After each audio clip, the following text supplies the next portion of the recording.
परिचर्या प्रशिक्षण महाविद्यालयाच्या प्रशिक्षणार्थींनी इरविनमध्ये ठिय्या आंदोलन केलं।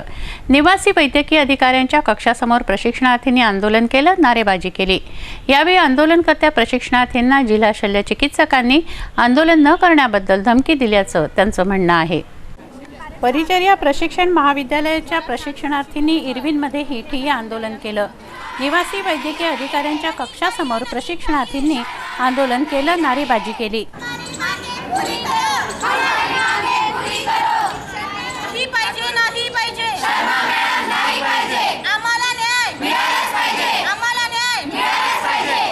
यावेळी आंदोलनकर्त्या प्रशिक्षणार्थींना जिल्हा शल्य चिकित्सकांनी धमकी दिल्याचंही या आंदोलकांचं म्हणणं आहे। प्राचार्य तारा शर्मा ह्या मानसिक छळ करतात व त्यांच्या गैरवर्तनाने आम्हाला त्रास होतो आहे अशी तक्रार या आंदोलकांची आहे। त्यांच्या आंदोलनाची दखल न घेतल्यास प्रशिक्षणार्थींना काही हानी झाल्यास त्याची जबाबदारी जिल्हा शल्य चिकित्सकांवर राहील असं आंदोलकांचं म्हणणं आहे। आधी त्यांचं इतकं टॉर्चर करणं नव्हतं, पण दिवस जाता जाता त्यांचं मेंटली आम्हाला टॉर्चर करणं, विनाकारण पैसे मागणं, आम्हाला वेगवेगळ्या अपशब्दात बोलणं, जसे की वेश्या, नालायक, हिजड्या, बेशरम, नालायकांनो, कुत्र्यांनो या शब्दात त्या बोलतात। आउटपास मागितल्यावर तुम्ही मुलासोबत भिक्षा व्यवसाय करायला जातात का या शब्दात बोलतात। बाथरूममध्ये मुली आंघोळ करत असताना जबरदस्तीने दार उघडतात, फक्त याच्यासाठी की पाणी गरम आहे की नाही हे बघण्यासाठी त्या दार उघडतात। मुलींच्या गैरहजेरीमध्ये त्यांचे कबड चेक केल्या जातात।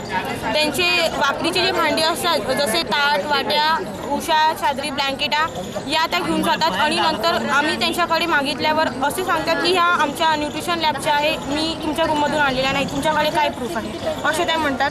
भाऊ भेटायला आला असल्यावर हा तुमचा भाऊ आहे कशावरून असे म्हणतात, हा तुमचा बॉयफ्रेंड आहे असे आरोप आमच्यावर लावतात। मुलींना चिमटी काढून बोलतात, मारतात। पर्सनली त्यांना क्लासमध्ये शिकवणं कमी असते मॅमचं आणि टॉर्चर करणं जास्त असते, मेंटली टॉर्चर करतात।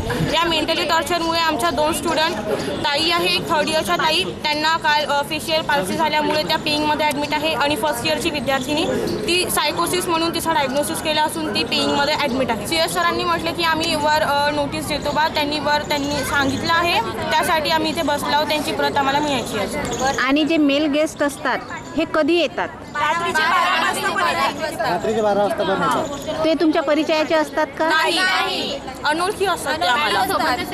रात्री हॉस्टेलला येतात, रूममध्ये राहायला, कपडे मागतात आम्हाला, घालायला कपडे द्या म्हणून, आणि मुलींच्या रूममध्ये कॅमेरा लावण्याची धमकी देतात, हॉस्टेलवर कॅमेरा लावण्याची धमकी देतात।